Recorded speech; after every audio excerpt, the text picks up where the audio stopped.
আজকের ক্লাসটা যেটা ছিল সেটা হচ্ছে ক্লিনিক্যাল অ্যাসেসমেন্ট নিয়ে, এপিডেমিওলজিক্যাল যেসব ডিজিজ আমরা পড়তেছি তার ক্লিনিক্যাল অ্যাসেসমেন্ট। তো এটা বোঝার জন্য আমাদের প্রিভিয়াস ক্লাসে যেতে হবে, সেটা যেটা ছিল যে major causes of children death. আর এটা বোঝার জন্য ফার্স্ট ক্লাসে আবার ব্যাক করতে হবে, কারণ স্যার একটু দুইটা ক্লাস রিপিট করছিল, তো আমি সব আগের ক্লাসে তুলি নাই। তো ফার্স্ট যে ক্লাসটা ছিল সেটা ছিল এপিডেমিওলজি অফ ডিজিজ, এর মধ্যে ক্লিনিক্যাল মেডিসিন আর উনি বলেছিলেন কমিউনিটি মেডিসিনের মধ্যে কি কি সাদৃশ্য আছে, কি কি বৈসাদৃশ্য আছে এটা। নেক্সট উনি বললেন যে এপিডেমোলজি অর্থাৎ এপিডেমিওলজি কথাটা কোত্থেকে আসছে। এপি কথাটা হচ্ছে গিয়ে এপি কথাটার মানে হচ্ছে গিয়ে অ্যামং, দেন ডেমোস অর্থাৎ পিপল অ্যান্ড লোগোস অর্থাৎ স্টাডি। সো এটা মেইনলি হচ্ছে basic science of preventive and social medicine. Basic science of preventive and social medicine. So social মেডিসিনের যে বেসিক জিনিসটা সেটা আমরা এপিডেমিওলজি থেকে জানি। নেক্সট হচ্ছে এটা ডেরাইভড হয়েছে এপিডেমিক কথাটা থেকে। এখন এপিডেমিক কথাটা মানে যেন কি, আই ফরগট, যাই হোক। এরপরে স্যার বলেছিলেন এটা ডেফিনিশন করতে হবে জন এম ল্যাস্ট থেকে, যেটা ডেফিনিশন হচ্ছে দ্য স্টাডি অফ, মানে এপিডেমিওলজির ডেফিনিশন হচ্ছে the study of distribution and determinants of health related states of events in specific populations and the application of this study to control of health problems.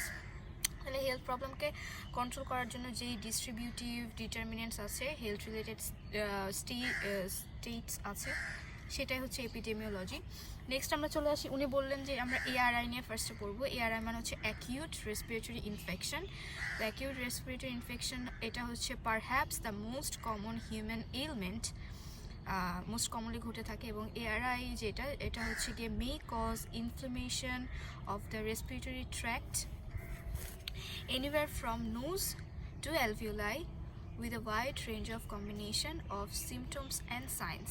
তার মানে আমাদের যে respiratory tract আছে, অর্থাৎ nose থেকে respiratory ট্র্যাক্টটা শুরু হবে, নোজ থেকে শুরু হবে এবং এটা লাস্ট স্টেজ হচ্ছে অ্যালভিওলাই।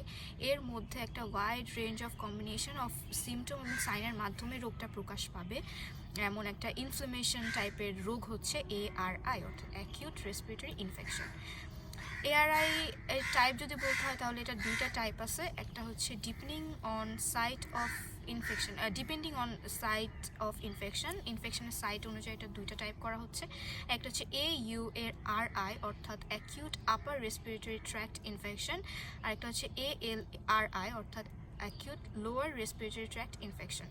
এখন আপার হচ্ছে যেটা, আপার রেসপিরেটরি ট্র্যাক্ট কোনটাকে বলবো আমরা, এটা হচ্ছে নোজ থেকে ভোকাল কর্ড পর্যন্ত যে অংশটা, এটা হচ্ছে upper respiratory tract, and vocal cord থেকে অ্যালভিওলাই পর্যন্ত যে অংশটা, এটা হচ্ছে লোয়ার রেসপিরেটরি ট্র্যাক্ট। এখন এই ইনফেকশন, আপার রেসপিরেটরি ট্র্যাক্ট ইনফেকশন বলতে আমরা কি বুঝি, যেমন আমরা নর্মালি যে কমন কোল্ডটা দেখি, রানি নোজ, দেন ফ্যারেঞ্জাইটিস অর্থাৎ ফ্যারিংস গলা ব্যথা, দেন অটাইটিস মিডিয়া, এসব হচ্ছে upper respiratory tract infection. And lower respiratory tract infection হচ্ছে এপিগ্লটিস, এটা আসলে এপিগ্লটাইটিস হবে maybe, then laryngotracheitis, bronchitis, bronchiolitis and pneumonia. এগুলো হচ্ছে লোয়ার রেসপিরেটরি ট্র্যাক্ট, অর্থাৎ ভোকাল কর্ড থেকে অ্যালভিওলাই ইনফেকশন কারণে যে ইনফেকশনটা আমাদের মেনলি হচ্ছে। এর মধ্যে যে ব্রঙ্কাইটিস যেটা আছে, এটা মেইনলি বেবিদের হয় এবং এটা বোঝা যায়, এমনি স্যার আর কি কথা বলেছিলেন যে শো একটা শব্দ হয় ওরা যখন শ্বাস প্রশ্বাস নেয় তখন। দেন উনি বলেছেন সাইন্স অ্যান্ড সিমটমসের মধ্যে পার্থক্যটা কি। সায়েন্স হচ্ছে যেটা রুগী দেখে এবং সিমটমস হচ্ছে যেটা আমরা ডায়াগনোসিস করে বের করি, সেটা হচ্ছে symptoms. Then upper and lower respiratory tract নিয়ে উনি কিছু কথা বললেন। দেন AURI এর সাইন কি হবে, অর্থাৎ আপার রেসপিরেটরি ট্র্যাক্টের সাইন হিসেবে উনি বললেন যে শ্বাসকষ্ট, কাশি, সাধারণত এই কমপ্লেন অথবা সাইনগুলো নিয়েই রুগী আমাদের কাছে আসবে। নেক্সট হচ্ছে এদের ক্লিনিক্যাল ফিচার হচ্ছে নাম্বার 1 রানি নোজ, যেটা নাক দিয়ে পানি পড়ে আমরা বলি সেটা। দেন হচ্ছে গিয়ে কাফ, এবং কাফটা কিন্তু হিউজ রেঞ্জের একটা শব্দ, যে কাফটা কী ধরনের হবে, যেহেতু এখানে আমরা একটা কথা বললাম যে এখানে একটা wide range of combination of symptoms and science থাকবে। তো এরকমই যে কাফটা বিভিন্ন ধরনের হতে পারে, বিভিন্ন শব্দের হতে পারে, অথবা প্রোডাক্টিভ হতে পারে, নন প্রোডাক্টিভ হতে পারে, এরকম একটা ব্যাপার আছে। এরপর আছে সোর থ্রোট, অর্থাৎ গলা ব্যথা হবে। দেন ডিফিকাল্ট ইন ব্রিদিং, অর্থাৎ যেটাকে আমরা শ্বাসকষ্ট বলি। এবং ডিফিকাল্ট ইন ব্রিদিং এটা আমরা কিভাবে বুঝবো, এটা বলতে যে স্যার গত ক্লাসে বললেন যে সেখানে শ্বাসকষ্ট যদি হয় তখন অবভিয়াসলি রেসপিরেটরি রেটটা বেড়ে যাবে, দেন বুকটা ডেবে যেতে পারে, এটা প্লাস মাইনাস। তো যখন আমরা একটু খেয়াল করব, এটা উনি বাচ্চাদের ক্ষেত্রে বলেছেন যে যেহেতু এটা বেশি বাচ্চাদের ক্ষেত্রে হয়, যে ও যখন শ্বাস নিচ্ছে বা ছাড়ছে তখন আমরা খেয়াল করলে দেখব যে বুকটা ডেবে যাচ্ছে, অর্থাৎ তার সুপ্রাস্টার্নাল যে নচটা সেটা ডেবে যাবে আইদার আর কি, আর না হলে এমন হবে যে ইন্টারকোস্টাল যে স্পেস আছে ওইটা ডেবে যাবে, অথবা সুপ্রাক্ল্যাভিকুলার অর্থাৎ যে জায়গাটা সুপ্রাক্ল্যাভিকুলার ল্যাটারাল সাইডে সেই জায়গাটাও ডেবে যেতে পারে। এগুলো হচ্ছে ডিফিকাল্ট ব্রিদিংয়ের কিছু মানে বোঝার উপায়। আর ডিফিকাল্ট ব্রিদিং নিয়ে উনি কথা বলার সময় বললেন যে হার্ট কজ কিছু আছে আর লাং কজ কিছু আছে, যেটা হচ্ছে আলাদা করা যায়। মানে হার্ট কজের কারণে ডিফিকাল্ট ব্রিদিং হতে পারে, আবার লাং কজের কারণেও ডিফিকাল্ট ব্রিদিং হতে পারে। নেক্সট হচ্ছে গিয়ে কিছু ইয়ার প্রবলেম থাকতে পারে, ক্লিনিক্যাল ফিচারের মধ্যে চলে আসলাম। অ্যান্ড দেন ফিভারও থাকতে পারে, এটা হচ্ছে clinical feature. Then problem statements হচ্ছে right, problems important cause of morbidity in children. তাহলে এইটা কেন প্রবলেম, আমাদের ARIটা জানার জন্য দরকার। নাম্বার 1 হচ্ছে গিয়ে এটা হচ্ছে important cause of morbidity in চিলড্রেনদের অসুস্থতার ফার্স্ট কারণই হচ্ছে তাদের রেসপিরেটরি ট্র্যাক্ট ইনফেকশন থাকে। আর এটা বলতে যে উনি তখন যেহেতু এটা মরবিডিটিটা করছে, হাইলাইট করতেছে, সেহেতু এখানে একটা সংখ্যা আসা উচিত। সো এটা হচ্ছে 3.9 মিলিয়ন ডেথ ওয়ার্ল্ড ওয়াইড হয় শুধু এই ARI এর জন্য, 3.9 মিলিয়ন ডেথ। এবং 3.9 মিলিয়নের মধ্যে 90% ডেথই হয় একটা বাচ্চার নিউমোনিয়ার কারণে, এবং যেটা হচ্ছে ব্যাকটেরিয়া ইন অরিজিন। আর incidence of ARI is similar in developed and developing countries. এটা খুবই একটা মানে ব্যাপার, কারণ আমরা দেখি যে বিভিন্ন রোগের ক্ষেত্রে যে কিছু কিছু রোগ ডেভেলপড কান্ট্রিতে বেশি হয়, কিছু কিছু রোগ ডেভেলপিং কান্ট্রিতে বেশি হয়, বাট এইটার যে ইনসিডেন্সটা সেটা ডেভেলপড হোক বা ডেভেলপিং কান্ট্রি হোক, বোথে মানে সিমিলারিটি আছে। ডেভেলপড কান্ট্রিতে যেখানে ইনসিডেন্স হচ্ছে 3 to 4% অ্যান্ড ডেভেলপিং কান্ট্রিতে 20 to 30%। তাহলে সেম হলে এরকম হলো কেন? আমার মনে হয় এটা ডিফারেন্ট হবে, ডিফারেন্ট তো অবভিয়াসলি হবে। আচ্ছা যাই হোক, তো এখন যেটা বলতেছি যে ডেভেলপড অ্যান্ড ডেভেলপিং কান্ট্রিতে ইনসিডেন্সটা 3 to 4%, এখানে 20 to 30% ডেভেলপিং কান্ট্রিতে, যেহেতু ডেভেলপিং কান্ট্রি একটু উন্নয়নশীল দেশ সেহেতু এখানে একটু বেশি হয়। এখন এটা বলতে যে উনি বললেন ইনসিডেন্স অ্যান্ড প্রিভ্যালেন্সের মধ্যে যে পার্থক্যটা, ইনসিডেন্স হচ্ছে বর্তমান যে রুগী আছে, একটা নির্দিষ্ট রোগের যে বর্তমান রুগী তাদেরকে আমরা বলবো ইনসিডেন্স, অ্যান্ড প্রিভ্যালেন্স হচ্ছে পুরাতন প্লাস নতুন রুগী যেটা, সেটা হচ্ছে প্রিভ্যালেন্স। তো এটা হচ্ছে ইনসিডেন্স আর প্রিভ্যালেন্সের মধ্যে পার্থক্য, এবং এটা অনেক ইম্পর্টেন্ট। এটা মানে শামীম স্যার অনেকবার বললেন, দেন আমাদের মুমিন স্যার মোহসেনুল সম্ভবত উনিও অনেকবার বলেছেন যে এই দুইটার পার্থক্য জিজ্ঞেস করা হয়। নেক্সট হচ্ছে নিউমোনিয়া। নিউমোনিয়া যেটা বলতেছিলাম যে pneumonia kills more than 70% of children, এটা হচ্ছে টোটাল 70%, আর এটা হচ্ছে 3.9 মিলিয়নের মধ্যে 90%কে নিউমোনিয়া কিল করে। দেন উনি কিছু কথা বললেন যে আন্ডার 5 চিলড্রেনের মধ্যে 0 to 2 মান্থস যেটা, এটাকে আমরা বলি ভালনারেবল এজ, অ্যান্ড 2 to 59 মান্থসকে সম্ভবত আমরা অন্য কিছু বলি, তো আমি ভুলে গেছি এটা কি বলি, যাই হোক। দেন হচ্ছে 0 to 2 মান্থস যেটা, এদেরকে আবার ইয়াং ইনফ্যান্টস বলা হয়। তাহলে 0 to 2 মান্থসকে ভালনারেবল এজ বলা হবে, 0 to 2 মান্থসকে ইয়াং ইনফ্যান্টস বলা হয়, অ্যান্ড 2 to 59 মান্থস যদি হয় সেটা হচ্ছে মানে not vulnerable age but under 5 চিলড্রেনের মধ্যে ক্যাটাগরির মধ্যে পড়ে। নেক্সট হচ্ছে এজেন্ট ফ্যাক্টর। একটা রোগের বিভিন্ন এজেন্ট ফ্যাক্টর থাকে, আমরা জানি 3 ধরনের ফ্যাক্টর থাকে, একটা হচ্ছে এজেন্ট ফ্যাক্টর, একটা হোস্ট ফ্যাক্টর, একটা রিস্ক ফ্যাক্টর না যদিও, কিন্তু 3টা ফ্যাক্টর থাকে। আচ্ছা গুলাই গেছে, যাই হোক। এজেন্ট ফ্যাক্টরটা কি? এজেন্ট ফ্যাক্টর হচ্ছে microbial agents including bacteria and virus, এরাই মেইনলি করতেছে। যেমন নিউমোনিয়া এখন আমরা বলছি যে ব্যাকটেরিয়া ইন অরিজিন।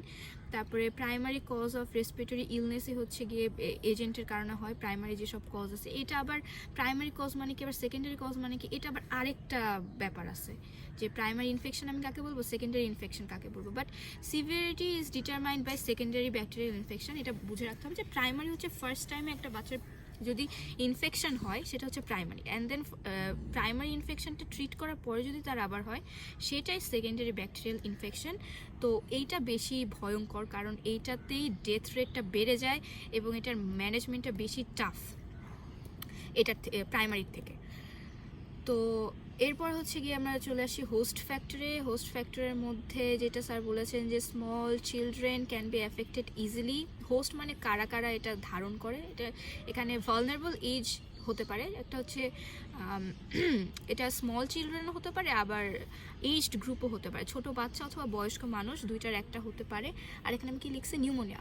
নিউমোনিয়া যেটা উনি বললেন যে এটা একটা ডিজিজ অফ এক্সট্রিম, এটাকে বলা হয় disease of extreme age group, অর্থাৎ এইজের উপর ডিপেন্ড করে এটা ডিজিজটা হইতে পারে। তো এই জন্য যে নিউমোনিয়া যেহেতু disease of extreme age group, so এটা ছোটো বাচ্চাদের বেশি হয় অ্যান্ড দেন বয়স্ক মানুষদের বেশি হয়। তারপর যেটা যে case fatality rates are higher in young, যদিও এটা সবারই হবে, বাট মৃত্যু হার যেটা সেটা ইয়াংদের মধ্যে বেশি দেখা যায়, ইনফ্যান্টের বেশি দেখা যায়, এবং ম্যাল নারিশড চিলড্রেন যারা, অর্থাৎ যাদের পুষ্টির অভাব আছে, যাদের কি বলবো ম্যাল নারিশ মানে কি যাই না, হ্যাঁ ম্যাল নারিশ মানে হচ্ছে গিয়ে অপুষ্টি আছে, হ্যাঁ রাইট, অপুষ্টি আছে অথবা পুষ্টি সেম জিনিস, যাই হোক ম্যাল নারিশ যে চিলড্রেনরা তাদের বেশি হয়। অ্যান্ড দেন URTI মানে আপার রেসপিরেটরি ট্র্যাক্ট ইনফেকশন ইজ কি লিখছি আমি, several times higher in children than in adults, মানে ওই একই কথা, যেটা স্মল চিলড্রেনের বেশি হয় বড়দের থেকে, কিন্তু নিউমোনিয়াকে বলা হয় disease of extreme age group. এবং আরেকটা হচ্ছে যে মৃত্যু হার এখানে বেশি হয়। ওকে, নেক্সট হচ্ছে গিয়ে রিস্ক ফ্যাক্টরস। রিস্ক ফ্যাক্টর কী কী হতে পারে, রিস্ক কী কী, একটা হচ্ছে ক্লাইমেট কন্ডিশন, যেমন যদি ঠান্ডা থাকে তাহলে হবে, দেন হাউজিং, কাঁচা বাসা যদি হয়, মেঝে থেকে ঠান্ডা আসছে সেই সব ক্ষেত্রে রিস্ক, ওই সব বাড়ির বাচ্চাদের ক্ষেত্রে রিস্কটা বেশি থাকে আক্রান্ত হওয়ার। দেন লেভেল অফ ইন্ডাস্ট্রিয়ালাইজেশন, যেহেতু ধুলাবালিতে অনেকের অ্যালার্জি প্রবলেম থাকে, সো ইন্ডাস্ট্রিয়ালাইজেশন অনেক বড় একটা ফ্যাক্টর। দেন সোশিও ইকোনমিক কন্ডিশন, কারণ সোশিও ইকোনমিক কন্ডিশনই ডিটারমাইন করে যে আমি কাঁচা বাসায় থাকবো নাকি আমি পাকা বাসায় থাকবো, সো এটা একটা ইম্পর্টেন্ট ফ্যাক্টর। দেন ওভারক্রাউডেড ডুয়েলিংস, যদি বাসার মধ্যে যতজন মানুষ মানে হেলদি পরিবেশ সেটা যদি ক্রস করে যায়, লিমিট ক্রস করে যায়, তখন ঘনবসতিপূর্ণ জায়গা যদি হয়, দেন খাবার মান কম, অর্থাৎ সে ম্যালনারিশ হচ্ছে, দেন পরিবেশ খারাপ, সো একটা আরেকটার সাথে বলা যায় মোটামুটি লিঙ্কড। তারপর আবার দেখা যাচ্ছে এখানে পুর নিউট্রিশন আসছে, যেটা আমরা আগে আলোচনা করলাম। দেন আরেকটা হচ্ছে LBW বেবির ক্ষেত্রে এটা দেখা যায়, এবং LBW বেবি আমরা জানি যে এটা কিছু ফ্যাক্টর ম্যাটারনালের দিকে যায়, কিছু বেবির দিকে যায়। ম্যাটারনাল ইলনেস যদি থাকে, নারিশমেন্টের যদি অভাব থাকে, তাহলে LBW বেবি হতে পারে। এবং LBW বেবির ক্ষেত্রে কিন্তু, অর্থাৎ লো বার্থ ওয়েট বেবি, এইসব বেবির ক্ষেত্রে এই বিভিন্ন রোগ, জাস্ট ARI না, বিভিন্ন রোগই হওয়ার সম্ভাবনা অনেক বেশি থাকে। দেন হচ্ছে প্রিম্যাচিওর বেবি, LBW মানেই kind of premature baby. Then intense indoor smoke pollution যদি হয়, যেমন রান্নাঘর আর মা, মানে রান্নাঘরের সাথেই যদি বাসা বা রুম থাকে যেখানে মা কাজ করছে রান্নাঘরে, আবার বাচ্চাকে নিয়ে রান্নাঘরে যাচ্ছে, এখন অনেক ধোয়া ভেন্টিলেশনের কোনো ব্যবস্থা নাই, সেখানে ইন্টেন্স ইনডোর স্মোকিং হচ্ছে, এবং এটার মাধ্যমে বাচ্চার শ্বাসকষ্টের সমস্যা হতে পারে। আবার এটা ছাড়াও যদি বাবা চেন স্মোকার হয়, অথবা হুক্কা টানে, অথবা শুধু বাবা না বাসার সবাই স্মোকিং করতেছে, সেই ক্ষেত্রেও এটা হতে পারে, রিস্ক ফ্যাক্টর হিসেবে কাজ করে। সো এখানে আরেকটা স্যার বলছিল যে নিউট্রিশনাল এডুকেশন, এইটা অনেক মায়ের থাকে না, পোর নিউট্রিশনের একটা কারণ হিসেবে এটা কাজ করতে পারে। যেমন এক্সক্লুসিভ ব্রেস্ট ফিডিং যে করতে হবে আপ টু 6 months, এটা অনেকে জানে না, এবং এক্সক্লুসিভ ব্রেস্ট ফিডিং না করার কারণে মাঝে মাঝে বাচ্চাদের ডায়রিয়া হচ্ছে, এবং এক্সক্লুসিভ ব্রেস্ট ফিডিং যদি ঠিক মতো করায় তাহলে আবার ডায়রিয়া রেয়ারলি হচ্ছে। সো এটা একটা ব্যাপার যে আমরা জানি না নিউট্রিশনাল এডুকেশন সম্পর্কে, ওনারা যদি এই নলেজগুলো না থাকে, সেহেতু অনেক কিছুই ডিটারমাইন করে যে একটা বাচ্চা সে কি সুস্থ থাকবে, তার কি ডায়রিয়া হবে, নাকি সে সুস্থ থাকবে না।